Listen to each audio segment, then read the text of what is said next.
voilà, mes chers spectateurs affamés d'aventures croustillantes. Vous êtes tombés sur la toute première vidéo d'une chaîne qui, je vous le promets, va vous faire monter en flèche. D'excitation intellectuelle, bien sûr. Je suis Karima, celle qui a eu l'idée de pénétrer ce nouveau territoire numérique avec mes deux complices. Laissez-moi me présenter correctement, car chez nous, les préliminaires sont toujours importants. Je m'appelle Karima, cofondatrice de ce concept jouissif, et avec moi, pardonnez mon impolitesse, nous sommes 3 copines qui adorent explorer tous les recoins. Il y a moi, Karima, puis viendront bientôt Kira et Kaina.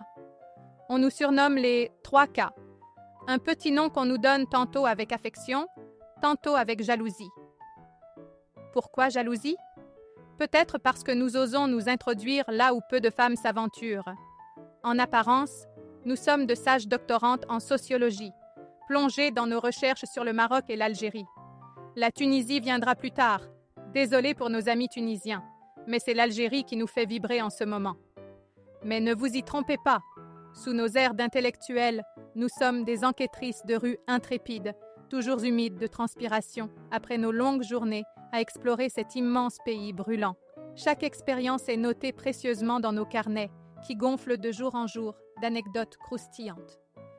Pour cette première fois avec vous, et la première fois est toujours mémorable, n'est-ce pas? Nous nous lançons un défi audacieux. Vous raconter, chacune notre tour, nos expériences dans les zones les plus dangereuses d'Algérie. Alors installez-vous confortablement, éloignez les enfants et préparez-vous à jouir de nos récits. Nous avons tant à vous montrer, tant à vous prouver, car croyez-moi, nous n'avons froid ni aux yeux, ni ailleurs. J'ai souri. Un frisson parcourt ma colonne vertébrale tandis que j'écris ces lignes dans notre appartement temporaire. Le soleil couchant d'Alger teinte les murs de nuances orangées, créant une atmosphère presque trompeuse de sécurité. Je m'appelle Kira, 27 ans, doctorante en sociologie urbaine. Ce que vous allez lire n'est pas un simple récit de voyage, mais une plongée immersive dans les territoires les plus stigmatisés d'Algérie. Notre équipe de 4 femmes ambitieuses et déterminées a décidé de faire ce que peu osent entreprendre: cartographier l'intime et le social des quartiers considérés comme les plus dangereux du pays. Pourquoi nous exposer à de tels risques? La réponse est aussi simple que complexe, parce que ces espaces urbains, vibrants d'humanité malgré leurs cicatrices, restent largement incompris, fantasmés, réduits à des stéréotypes. Notre désir ardent de comprendre ces territoires nous a poussés à franchir les frontières de la prudence conventionnelle. Notre méthode est claire. Chacune de nous prendra tour à tour la plume pour raconter sa traversée d'un quartier spécifique. Nos perspectives se complètent comme les pièces d'un puzzle sensuel, Karima avec son regard analytique, moi-même avec mon approche émotionnelle, notre cadette avec sa fraîcheur désarmante, et Kaina, notre native de Béjaïa, avec son expérience unique d'enfant du pays, revenu d'exil doré à Dubaï. El Massou. La danse du danger. Notre première exploration nous a menés à El Massou, particulièrement dans le secteur du salon Billet-Bellecour, réputé comme le 2e quartier le plus dangereux d'Alger. Dès nos premiers pas, nous avons senti les regards qui nous enveloppaient, nous pénétraient, méfiants, curieux, parfois hostiles. « Vous n'êtes pas d'ici », a murmuré un homme adossé à un mur défraîchi, sa casquette rabattue sur des yeux trop perçants. Ce n'était pas une question. Laissant mon carnet de notes légèrement visible, ma petite provocation, mon invitation au dialogue. Nous étudions la vie sociale des quartiers. Ai-je répondu, mon corps tendu dans une posture qui se voulait à la fois ouverte et protégée. Ce qui m'a surprise, c'est la manière dont le quartier s'est progressivement dévoilé à nous, comme un amant méfiant qui cède peu à peu ses secrets.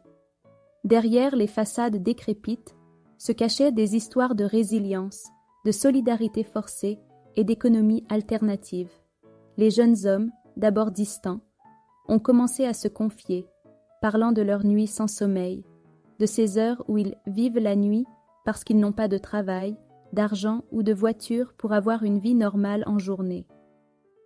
Un cybercafé local est devenu notre repère, notre point d'observation privilégié.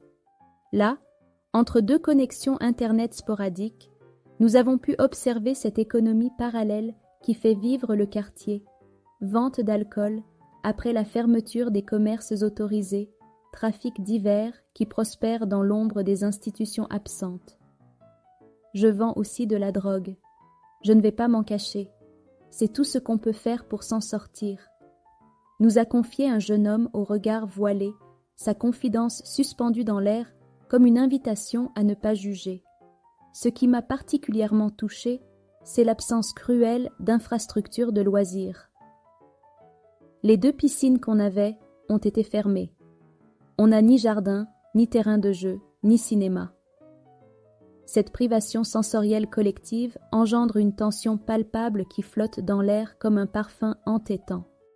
Bonjour à tous, c'est Kahina qui vous parle. Originaire de Béjaïa, j'ai longtemps gardé mes distances avec les caméras, une réserve naturelle qui disparaît étrangement quand la nuit tombe. Mes années comme jeune fille au pair à Dubaï m'ont appris à naviguer entre 2 mondes, à observer sans être vue, à comprendre ce qui se dit et ce qui ne se dit pas. Ce sera à mon tour de vous guider dans les ruelles de Tala Warian, ce quartier de Béjaïa, dont je connais chaque recoin, chaque secret.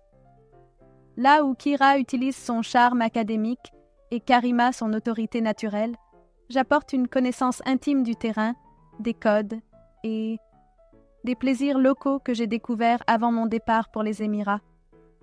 Derrière mes lunettes et mon apparence sage se cache une observatrice qui n'a jamais cessé d'être fascinée par ce que les gens font quand ils pensent que personne ne les regarde. Auriez-vous deviné, en me croisant, tout ce que j'ai vu et vécu entre Béjaïa et Dubaï? Seriez-vous prêt à me suivre dans les zones d'ombre que j'ai l'intention d'explorer? Alors, restez connectés, mes chers auditeurs. Abonnez-vous pour ne pas manquer mon épisode où je vous emmènerai dans ma ville natale comme personne ne vous l'a jamais montré. Votre timide mais intrépide Kahina vous attend pour une exploration révélatrice. Mon téléphone vibre contre ma cuisse. Karima m'annonce l'arrivée de notre guide pour demain. Je dois vous quitter, mais ne vous inquiétez pas pour moi. Ou peut-être devriez-vous? La nuit algéroise nous appelle avec ses promesses voilées et ses dangers explicites. Qu'auriez-vous découvert à ma place? Quel secret auriez-vous osé dévoiler? La suite au prochain épisode. Votre dévouée Karima, qui attend impatiemment de vous retrouver pour de nouvelles confidences. N'oubliez pas de vous abonner, de partager et de commenter. Votre soutien est le souffle qui attise notre flamme exploratrice.